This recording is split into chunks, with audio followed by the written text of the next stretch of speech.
ये दुर्दशा कर दी है। एकदम से रावण ने कहा कि क्या तूने खरे और दूसर से नहीं कहा? तब कहा भैया मैंने खरे और दूसर से कहा, लेकिन उसको भी खरे और दूसर को भी उन्होंने मौत के घाट उतार दिया, उनका भी वध कर दिया। एकदम से रावण समझ गया, रावण समझ गया खर दूषण मो सम बलवंता मार सकहि ना बिनु भगवंता। खर और दूषण में समान बलवान है और बिना भगवान के कोई मार नहीं सकता उनको। अब तो मुझे पता चल गया कि पार ब्रह्म परमात्मा इस पृथ्वी पर अवतार होकर के आ गए। अब तो मैं बैर ठानूंगा और बैर ठान करके अपने कुटुंब का विनाश करा के उस अपने कुटुंब का, अपने परिवार का तरण करूंगा, अपने कुटुंब का कल्याण करूंगा। क्योंकि रावण ने जब जनकपुरी में राम जी से कहा, ए राम जी तुम्हारी बाई आंख पर 14 वर्ष का वनवास लिखा है। और तब राम जी ने कहा, ये गुप्त में बात हुई थी।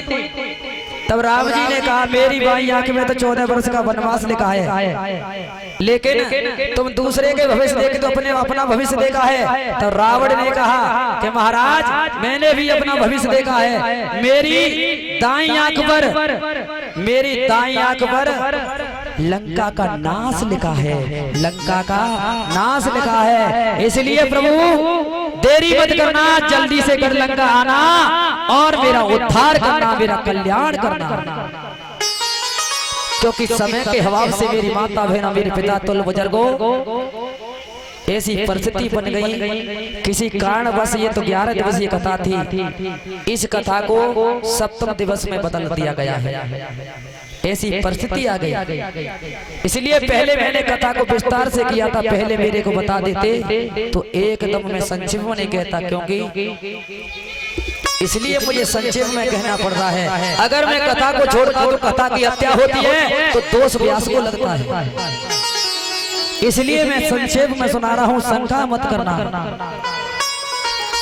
इधर में श्री सुखदेव जी कहते हैं राजन परिचित नाना प्रकार से रावण ने बैर ठाना है और अपने मामा मारिच से कहा है, मामा आपको पंचवटी पर सोने का मृग बनके उन दोनों तपस्वियों को ब्रह्मजाल में डालना है, फेंकाना है और मैं उनकी भार्या का हरण करके लाऊंगा। तब मामा मारिच ने कहा हे रावण ऐसा नहीं कर दे। तब कहा मामा तुझे मेरा कार्य करना है या नहीं कर रहा है? देख ये फरसा है, ये कुठार है, ये तलवार है, तेरा धड़ से अलग कर दूंगा। इधर में मारीच ने सोचा इसके हाथों से मरूंगा तो नरक में जाऊंगा और भगवान के हाथों से जाऊंगा तो वैकुंठ धाम में जाऊंगा, इसलिए उन्हीं के हाथों से मरना चाहिए। इधर में मामा मारीच पंचवटी में सोने का मृग बने हैं, रावण ने जोगी का भेष बनाया है। इधर में जोगी का भेष बना करके पंचवटी के समीप आया है और मामा मारीच सोने का मृग बनके उन सीता की कुटी के सामने से दौड़ा है, निकला है। तो सीता ने राम जी से कहा ये सुंदर मृग है, इसको मार करके लाइए, कोई बल की निशानी हो जाएगी, हम लौट के 14 वर्ष के वनवास से अयोध्या जाएंगे, ये चरम निशान हमारे साथ रहेगी तो हमें याद रहेगी कि हमको वनवास हुआ था, ये मृग छाला हमने वनवास से प्राप्त की थी, ये निशानी हो जाएगी। इधर में राम जी ने नाना प्रकार से मना किया, फिर भी सीता जी हट पड़ जाती है। इधर में राम जी मृग को मारने के लिए चले जाते हैं। इधर में जैसे मृग का पीछा किया है, इधर में मृग के बाण लगा है, एकदम से मृग चिल्ला करके बोला है भैया लक्ष्मण मेरी रक्षा करो, रक्षा करो। इधर में ये आवाज सीता के कानों में पड़ी है। एकदम से सीता कहने लगी देवर लक्ष्मण गजब हो गया, तुम्हारे भाई पर विपदा है, जल्दी से जाइए अपने भाई के प्राणों को बचाइए। तो लक्ष्मण जी कहते हे माते, हे मैया सीते, मेरे भाई पर सपने में ही आंच नहीं आ सकती, ये तो निशाचरों की माया है, मेरे भाई पर कोई प्रहार नहीं कर सकता। इधर में सीता ने नाना प्रकार से व्यंग शब्द कहे। ये लक्ष्मण, मुझे तो ऐसा लगता है तुम्हारा भाई परिस्थिति में पड़ा है, संकट में पड़ा है, आप जान ही रहे हो। मुझे तो ऐसा लगता है कि वो राम मेरे स्वामी मारे जाएंगे तो आप मेरे को अपने साथ अपनाओगे, इसलिए इतने वचन कहे। तो लक्ष्मण जी बोले, सीते मैया ऐसे वचन तू अपनी जिह्वा से मत कहो माँ, मैंने तो तुमको अपने सपने भी ऐसा नहीं सोचा, आप ऐसे व्यंग शब्द कह रही हो। इधर में नाना प्रकार से लक्ष्मण जी को विवश कर दिया।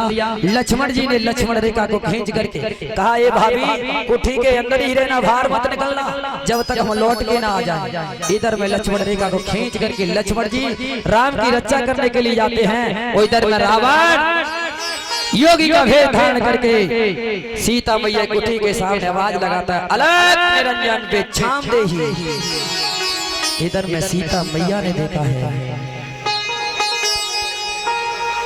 सोचने लगी है, द्वारा से फिर कहा, अलग निरंजन माताम भिक्षाम देहि। एकदम से सीता मैया हड़बड़ा के बैठी हुई है। इधर में भिक्षा लेकर के आई है और एकदम से रावण ने से कहा,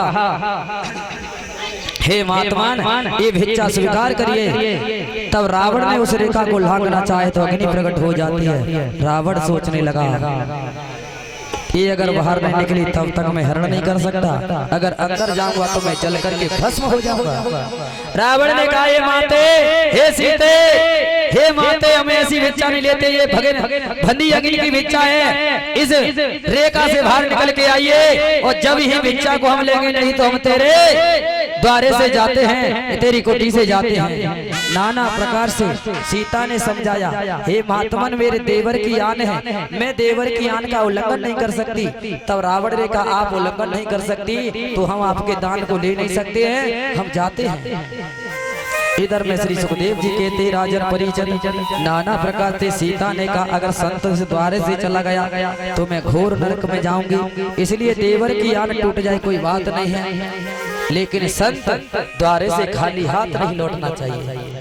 इधर में सीता ने जैसे ही रेखा को पार किया है, रावण ने भुजा को पकड़ करके और कहीं थाल अलग पड़ा है, भुजा सीता को हटा करके विमान में बैठा करके गढ़ लंका में लेकर के आ जाता है।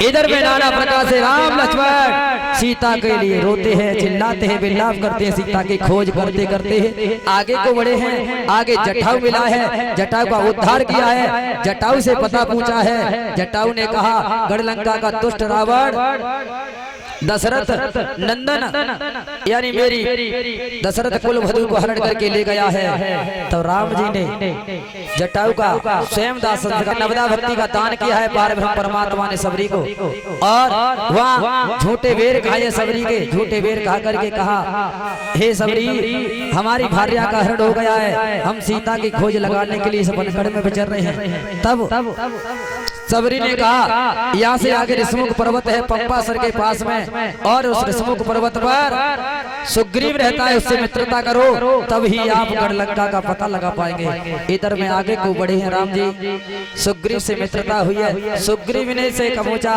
हे सुग्रीव यहाँ पर्वत पर कैसे रहते हो? तब कहा, मेरे भाई ने मेरी भार्या का हरण कर लिया है और मुझे घर से मार पीट के निकाल दिया है, और मैं ये अपना जीवन यहाँ कर रहा हूँ। तब सुग्रीव की ओर से सुग्रीव और बाली में युद्ध कराया गया है, और भगवान राम ने एक बार से बाली का वध करके सुग्रीव को राजपाट सौंप करके सुग्रीव के साथ में लेकर के इधर में गढ़लंका पर चढ़ाई कर देते हैं।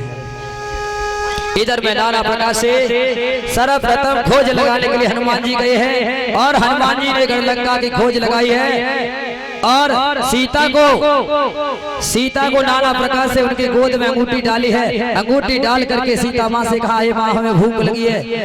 तब कहा, बेटा यहाँ खाने के लिए तो कुछ नहीं है। तब हनुमान जी ने कहा, मैया यह सुंदर बगीचे हैं फल फूल मेवा मिष्ठानों के, अगर तुम्हारी आज्ञा हो जाए तो उस बगीचे में फल खाने के लिए चला जाऊं। तो कहा हे बेटा चले जाओ, कोई बात नहीं है, पर लेकिन होशियारी से जाना। इधर में हनुमान जी ने नाना प्रकार से फल खाए हैं, कछु फल तोड़ के गिराए हैं। इधर में नाना प्रकार से रावण के दूतों को मालूम हुआ है। रावण के दूत हनुमान जी को मारने के लिए हनुमान जी ने नाना प्रकार से धराशायी कर दिया। इधर में इंद्र का पुत्र, रावण का पुत्र इंद्रजीत आया है। इंद्रजीत ने